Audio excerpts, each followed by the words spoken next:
को गाली किसने दी? और उससे आगे बढ़ो, लालू यादव सामंतवाद और मनुवाद के गढ़ में जब किसान और मजदूर का बेटा जो घर पे भैंस चराया करता था, अपनी मेहनत के दम पर समाजवादी आंदोलन, कर्पूरी ठाकुर और जगदेव बाबू की विरासत का आंदोलन, उसको आगे बढ़ा करके जब मुख्यमंत्री की कुर्सी पर बैठकर पहली बार गांव लौटा तो गाड़ी पीछे रख करके भैंस पर बैठकर जाके अपनी मां को कहता है कि मां हम मुख्यमंत्री बन गए।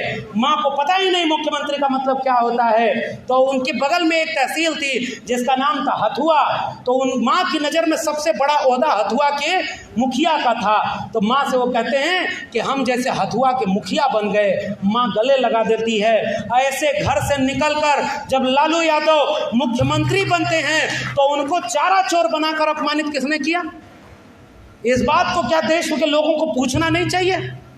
आज भी टेलीविजन खोलिए, जैसे लालू यादव का नाम आएगा या तो हंसी उड़ाई जाएगी या गाली दी जाएगी, और आप चुपचाप सह रहे।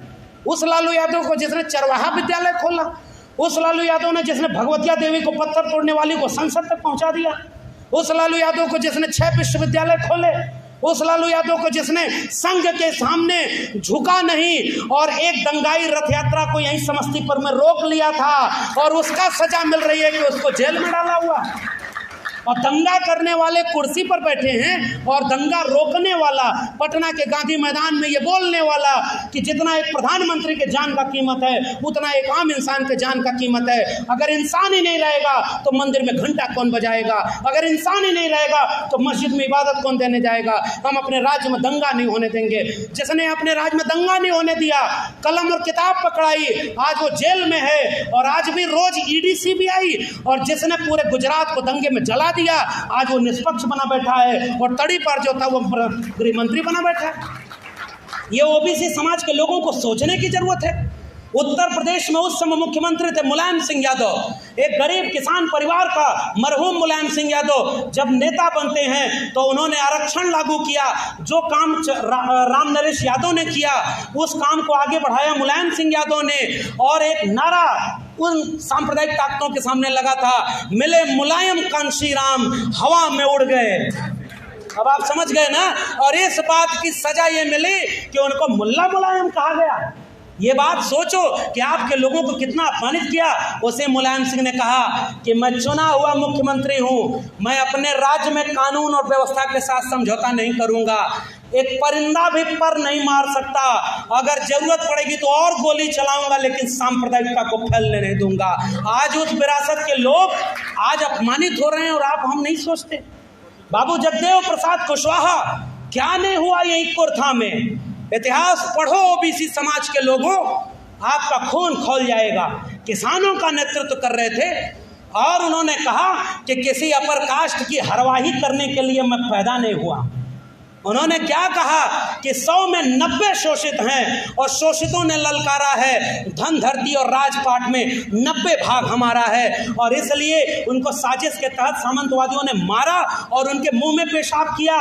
वो इतिहास दोहराया गया जब मध्य प्रदेश में एक अपर कास्ट के व्यक्ति ने एक आदिवासी के ऊपर पेशाब किया। मुझे उस दिन बाबू जगदेव प्रसाद की याद आई कि काश उनके ओबीसी समाज के लोग जगदेव बाबू की विरासत को आगे बढ़ाए होते तो आज ये दिन कभी नहीं देखना पड़ता कि एक फेक ओबीसी बैठ करके ओबीसी का सारा हक मार ले और 52% आबादी चुपचाप खुश होकर देख रही है। हमारे इतिहास को क्या हो गया? मंडल मसीहा शरद यादव की जमीन है, जिन्होंने कमंडल के रथ के सामने मंडल का रथ निकाला था, और बताओ शरद यादव का कितना अपमान हुआ, कौन बचाने गया? और आज अब आखिरी बात कहने जा रहा हूं, केवल अपमान कर्पूरी ठाकुर और जगदेव बाबू का नहीं हुआ, केवल अपमान ज्योतिबा फुले और अंबेडकर का नहीं हुआ, केवल अपमान बीपी मंडल का नहीं हुआ, केवल अपमान मुलायम और लालू का नहीं हुआ। अरे भाई ओबीसी समाज के लोगों, जब ओबीसी के लिए मंडल लागू करने का आंदोलन चल रहा था तो दलित समाज के एक मसीहा मानवर कांशीराम 600 रैलियां करके मंडल कमीशन लागू करो वरना कुर्सी खाली करो का नारा दे रहे हैं। हमारे और आप में तो एकता बनी थी, ये लड़वा के कौन चला गया?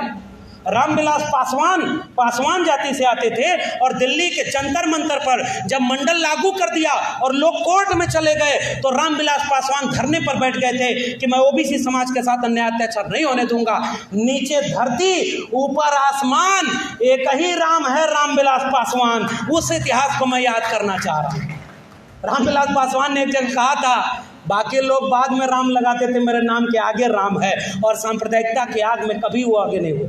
हाँ, हमारे लोगों से कुछ गलतियां हो गई होंगी, हाँ हमारे लोग उनके खेमे में चले गए होंगे, हमारे लोगों से कुछ गलतियां हो गई होंगी, लेकिन इस इतिहास को घर घर ले जाइए कि हमारे लोगों ने जितना कुर्बानी देकर हमें दिया उतना तो बचा सके। अगर 25 साल बाद ऐसा ही रहा और 24 में वो जीत गए, सबसे ज़्यादा अन्याय इस देश के ओबीसी के साथ होगा, याद रखिएगा। सबसे ज़्यादा अन्याय। आरक्षण आपका लागू हुआ 92 में सरकारी नौकरी में, और वो लेटरल एंट्री ले आया, और ओबीसी प्रधानमंत्री होने के बाद 340 लोग लेटरल एंट्री से सीधे ज्वाइंट सेक्रेटरी बन गए हैं। उसमें एक भी SC ST OBC नहीं है। तो इसका मतलब जब संविधान बदला जाएगा ना, तो कौन सा राज होगा, ये लेटरल एंट्री से आप समझ लीजिए। EWS की मेरिट SC और OBC से भी नीचे जा रही है। कल तक जो मेरिट का दुहाई देते थे वो EWS के नाम पर मलाई खा रहे हैं, और आप चुपचाप देख रहे हैं। एक भी वैकेंसी इस देश में नहीं है। BHU के हॉस्टल में OBC को आरक्षण नहीं मिल रहा, दिल्ली विश्वविद्यालय JNU में OBC को बैकलॉग नहीं मिल रहा, और OBC कहाँ खुश है, कांवड़ ले जाने में, घंटा बजाने में। अरे भैया, मैं नहीं कहूँगा कि तुम कांवड़ ले जाओ या घंटा बजाओ, खूब पूजा करो, लेकिन उस मंदिर का क्लेम तो करो। श्री कृष्ण आस्था मंच वाले एक पैगाम और देकर जा रहा हूँ, कृष्ण को अपना मानते हो, एक आंदोलन अंदर अंदर ये चलाओ, पूरे देश में दुनिया में जितना कृष्ण का मंदिर है उसका पुजारी कौन होना चाहिए? दान पेटी पर किसका